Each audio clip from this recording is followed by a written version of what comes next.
Hi everyone, welcome to my video. Today I want to talk about the Mimimoog and I want to talk about your comments. You guys have been very supportive with my last videos. I actually just reached the 100 subscribers, which is really, really cool. And I want to thank each and every one of you for watching these videos, for subscribing to my channel, and for commenting. So I'm going to highlight a few of the comments that I find interesting. And the first thing I want to say is, I don't want to show who wrote the comment because I want to be mindful of your privacy. And also, this is not a video to bash on people or to be rude or to be mean or to be unkind. So, your comments are always welcome as long as you're respectful and kind. You can be in complete disagreement with me, and I'm not going to take it personal because I did not design the Mimimoog. And so, you are more than welcome to say what you want. That's the beauty of the internet, also the challenge, maybe, perhaps. And so, again, I want to thank you for watching these videos. Here I have my jewel, the most precious thing I own. That's an instrument. It's my 2022 reissue Model D Mimimoog. This one was made in 2023, to be more precise, sometime in March, and is the 813 unit that gets built since this last edition or reissue. And so it's a thing of beauty, it's a thing of love, it's a fantastic machine. You all love it, you all want it, we all love it, we all want to have one at one point, or most of us. And so I want to get to the first comment. Again, I'm not saying who said these things, but thank you for commenting, thank you for sharing your feedback. The first one says, great piece, great performance, and great synth. The build quality is amazing, top end. Still, $5,000 for me personally is just too much, even for this. Do I agree? Do I disagree? Do you agree or do you disagree? $5,000 is a lot of money. I come from a third world country where $5,000 can get you through maybe a whole year. So when I say that I come from a really humble beginning, I don't mean like a humble beginning in the US, but I was born and raised in Honduras. So yes, $5,000 for me, it's a lot of money. And the first thing I want to touch on this is I was lucky enough to pay less than $5,000.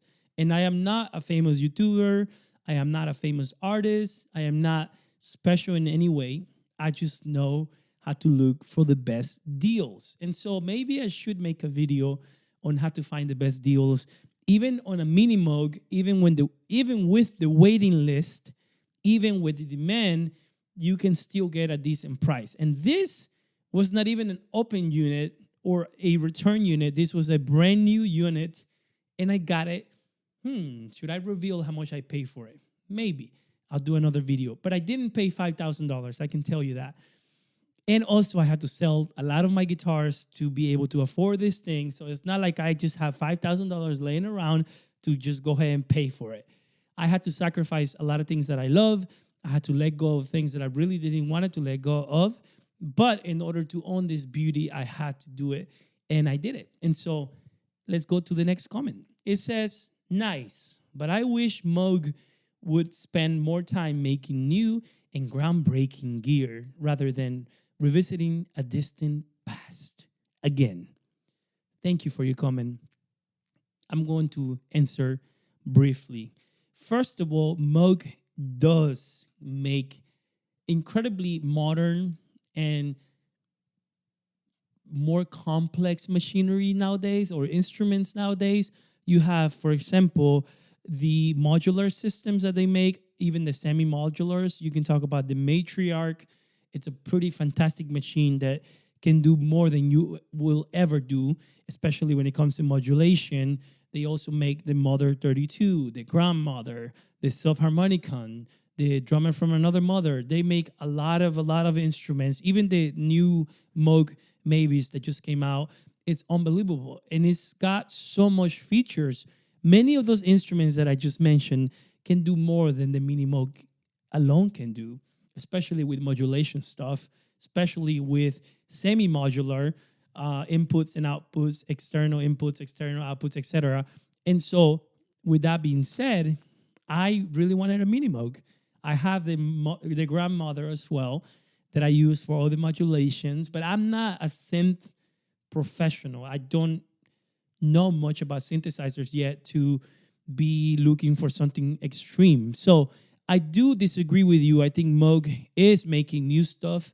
I think Moog is currently making incredible and exciting things. And my complaint was actually backwards from your complaint. I thought that they needed to revisit the past and bring this machine back, which they did, luckily for me.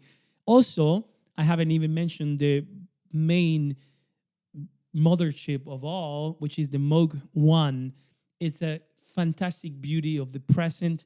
You can even say the future. It's a machine that would do way, way more than you can ever do, unless you are, I don't know, a synth crazy doctor or something. But even then, you can never run out of options.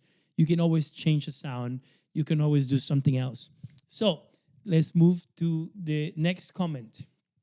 It says, this is a beautiful comment, by the way. It says, I've been into synthesis for over 25 years. Mix, produce throughout. Nothing can touch the Minimoog sound. I spent maybe 20 of those years finding with software and try to convince myself it was close enough.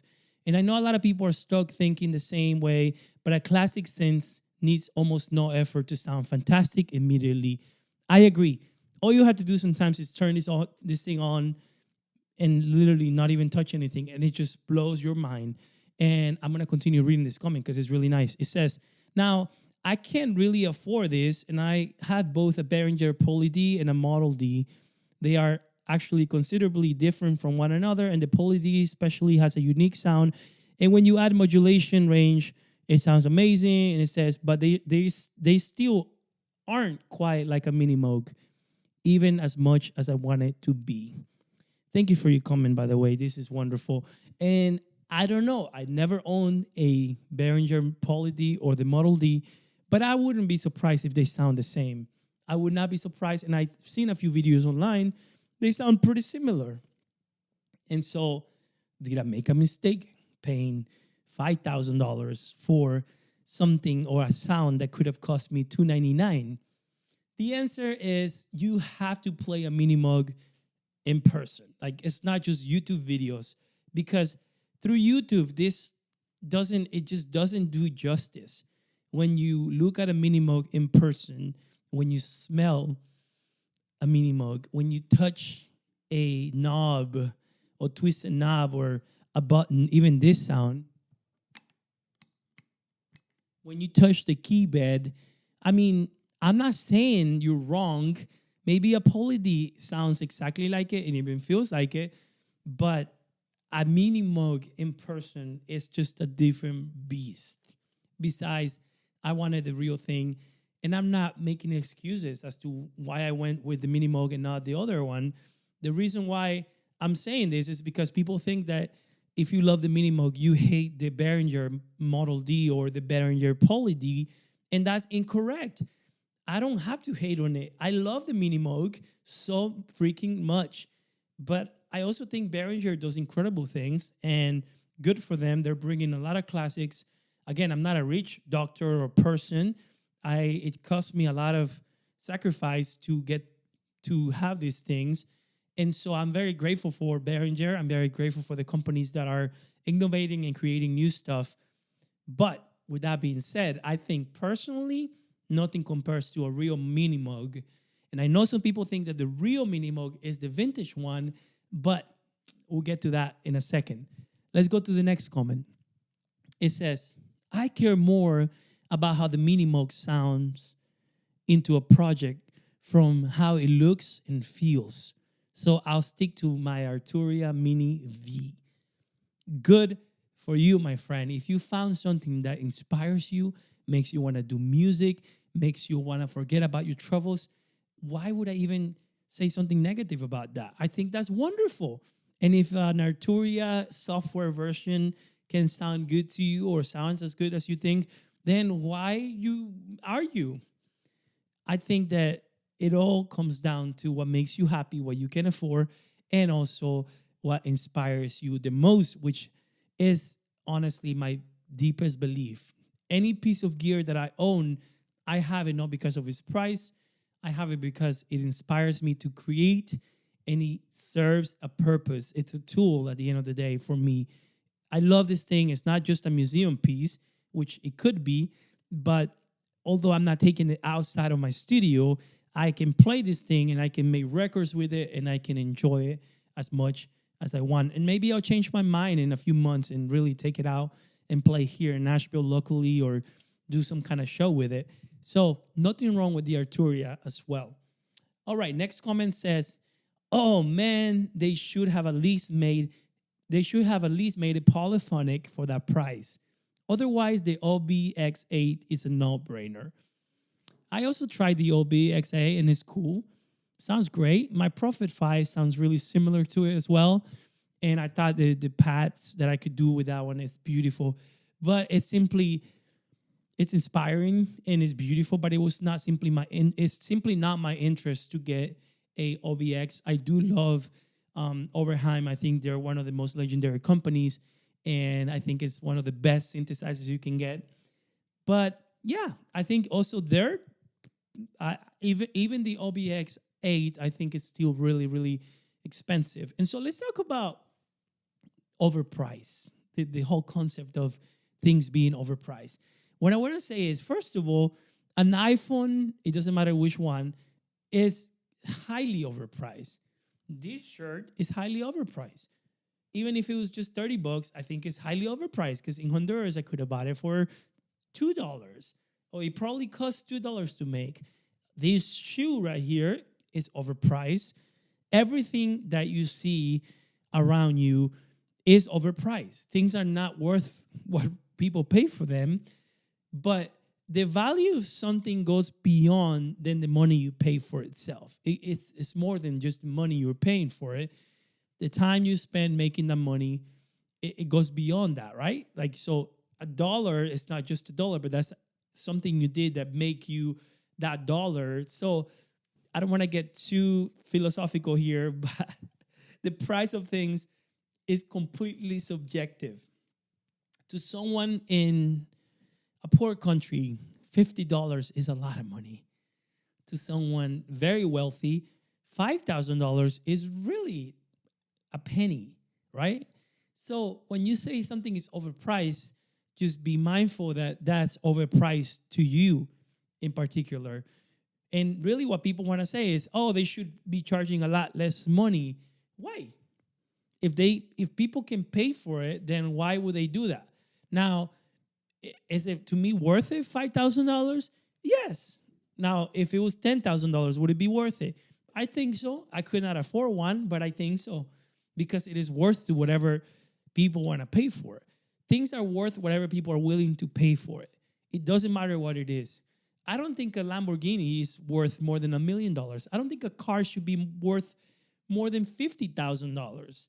But yet you have Ferraris and really expensive cars, hundreds of thousands of dollars, heck, millions of dollars for a car. You can buy a Toyota Corolla for $5,000 and it would take you the same place that a Ferrari can take you.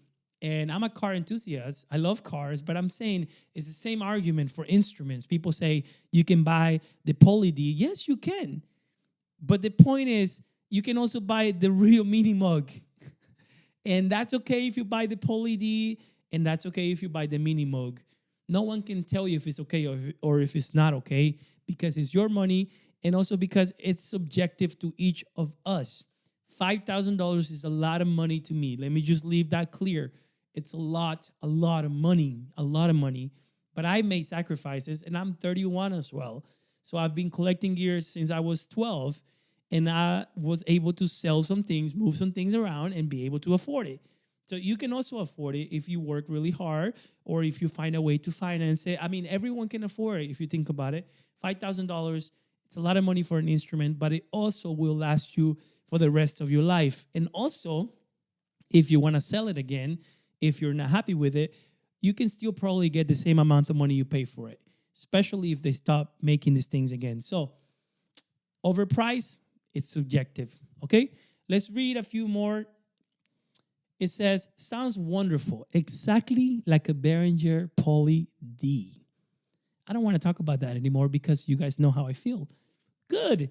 If it sounds like a Behringer Poly D, good. I think it's great. I love options.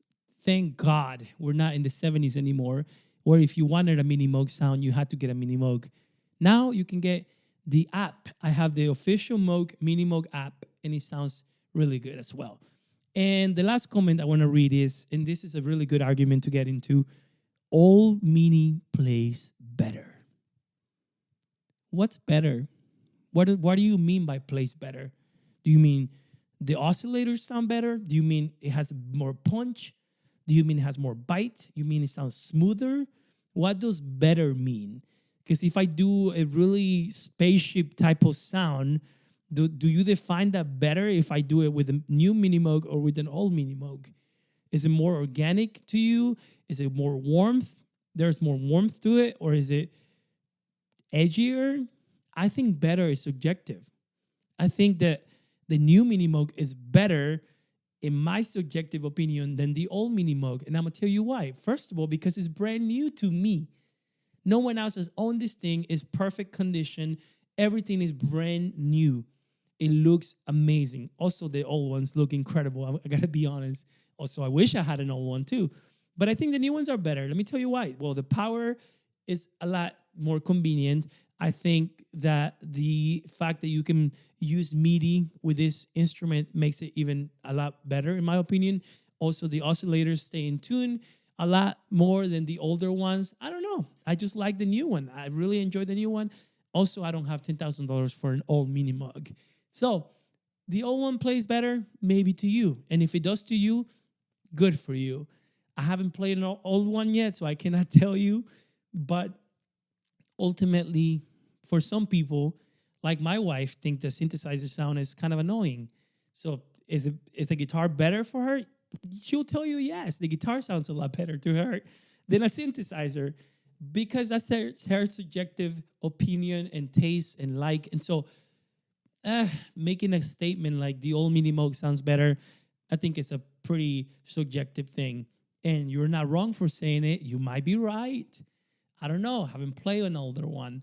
But I've seen videos, and I think they sound the same, different. I think different is good, but better, I think this sounds good just as much as I think the old one sounds good too. This one stays in tune though, and it has lots more feature. It has the spring-loaded pitch wheel. It has a designated LFO.